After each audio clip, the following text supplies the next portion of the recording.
But let's get right into it. So, Ethan, to someone who has no idea what a treant is, tell them what it is. Well, in the name, there's tree.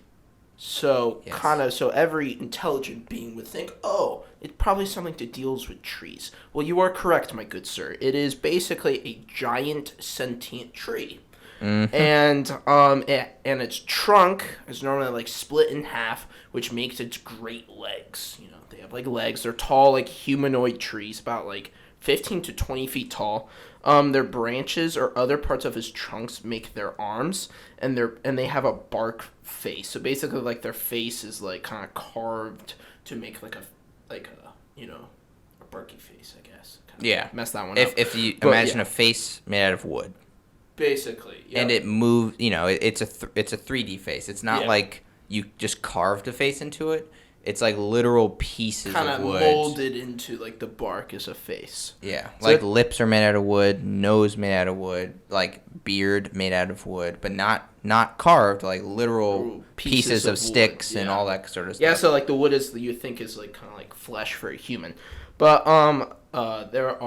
they range in shapes and sizes. Some could be big and bulky, like a big oak. Some could be like skinny and frail, like a birch or something like that, or maple. So so each tree type there is a treant to them. So their body shapes are completely different. Some might not have hands, while others have gigantic hands. Yeah, but in general, in a basic sense, they are giant tree humanoids. Basically, yep. In terms of their personality, they are these like ancient beings. Even older than dragons. That's how old they can get. Older than elves, older than dragons, Yeah, older than most creatures, which isn't consistent with evolution in general. Plants came before animals just because something had to produce the oxygen. It's very simple. However, because of this, they are very chill and very contemplative. So they're these, as you would guess a tree would be, they kind of sit around and just chill and think about things.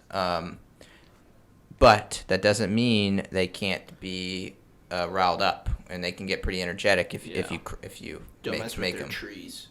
Yeah, don't mess with them. If you leave them alone, they'll just sit there and think. But if you mess with them, you're in for some trouble. So Very bad trouble. with that, let's look at what the D&D stats are for them. Yeah, so they are pretty strong, and they're CR9, so pretty high way up there, almost halfway through the the leveling up of characters. So they're really strong.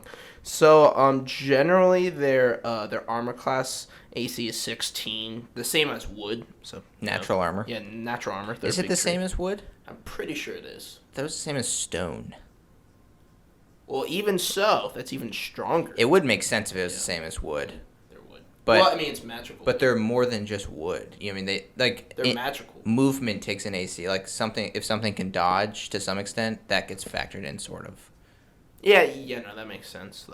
Or something's hard to hit. But okay, yeah, AC 16, natural armor. Yes, their HP is 138 by average, which is pretty high, pretty nice. Their speed is 30 feet. Nothing special there. They will run the same pace as most humanoids. Rip if you're a dwarf, though. Their passive perception is 13, so they're not the most perceptive. Perceptive. Yes, that word. Sorry about that. But they do have some interesting things. They're vulnerable. Their damage vulnerabilities are fire. So they're made out of wood. So it makes sense. No, so kind of simple-minded there. But that will be important. That will be important soon. But their resistance to slashing, No, not slashing.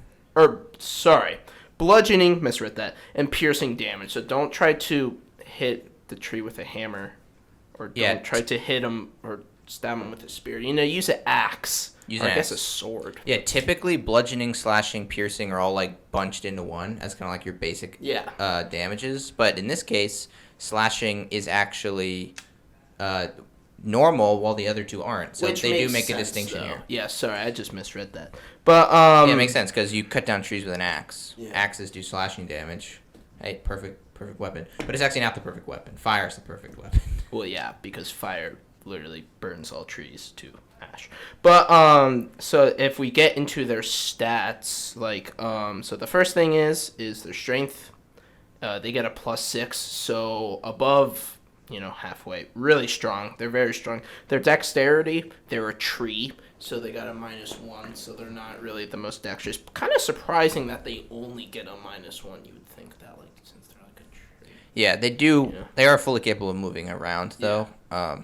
They're just slow. You know what I mean? But they can make all the movements a humanoid might. They're not like some big blob creature that's just stuck sitting there. Like, they have legs and arms and capable of like maneuvering their body and stuff like that. So. Yeah.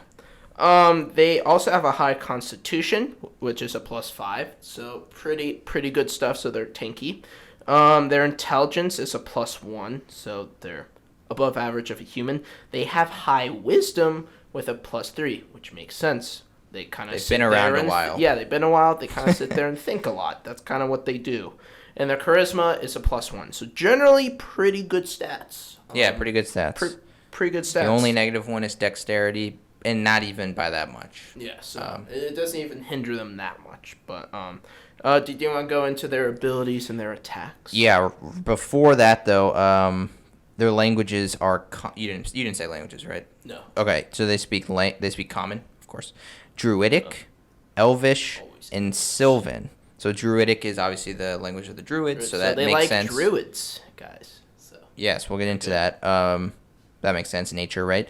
Elvish, elves, also nature, makes sense. And Sylvan is the Fae, I believe. Yes. So that's also nature. So we got nature vibes going on. They seem to be in accordance with nature creatures. All right, but let's get into their abilities. So they have something called false appearance, which means if they remain motionless, they are indistinguishable from a normal tree.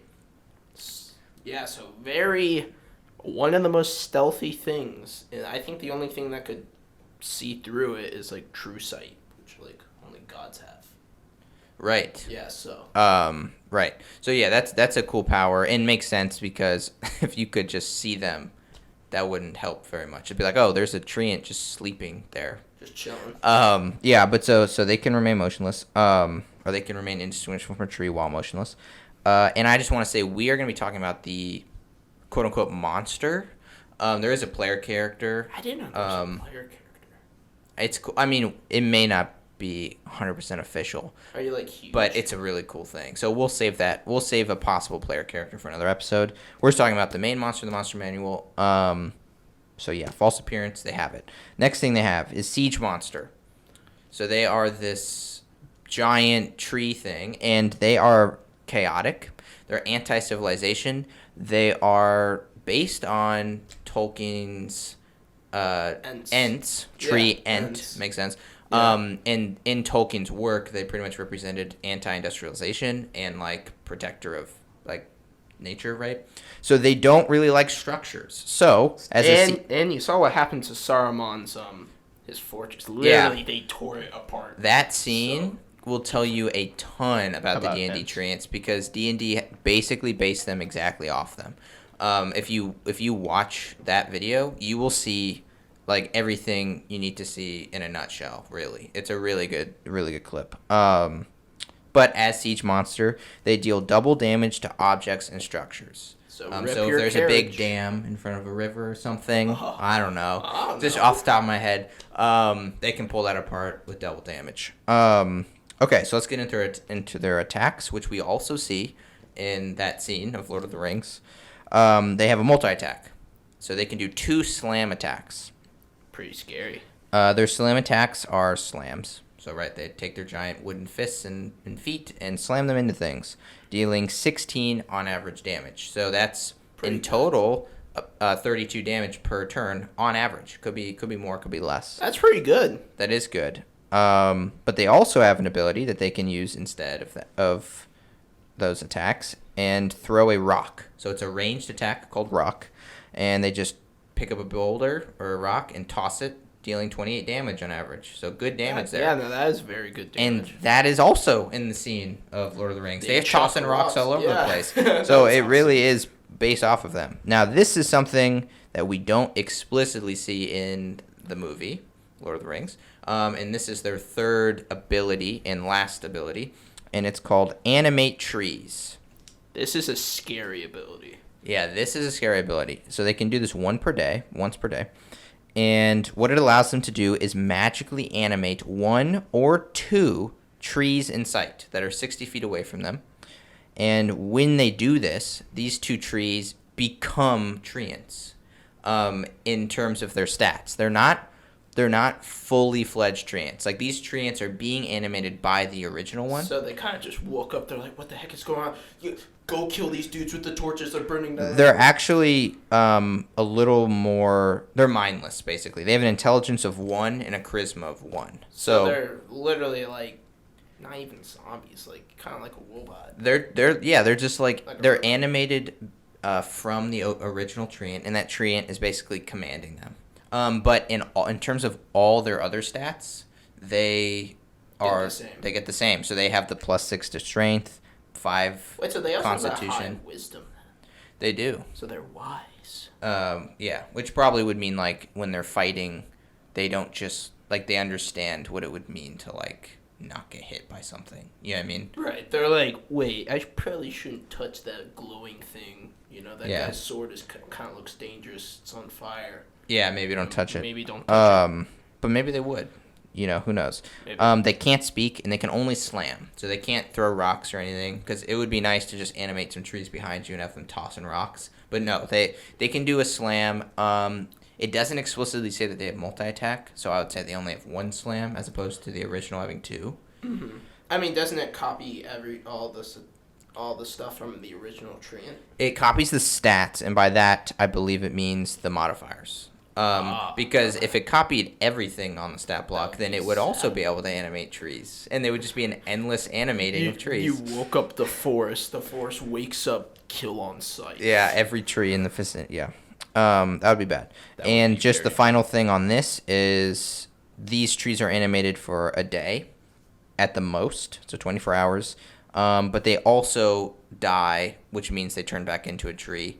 If the original treant dies, or if the original treant moves 120 feet away from them. So there is like the magic is stemming from the original treant, and so they are connected to it. If that treant dies or leaves, the magic is gone, and those extra treants become just regular trees again.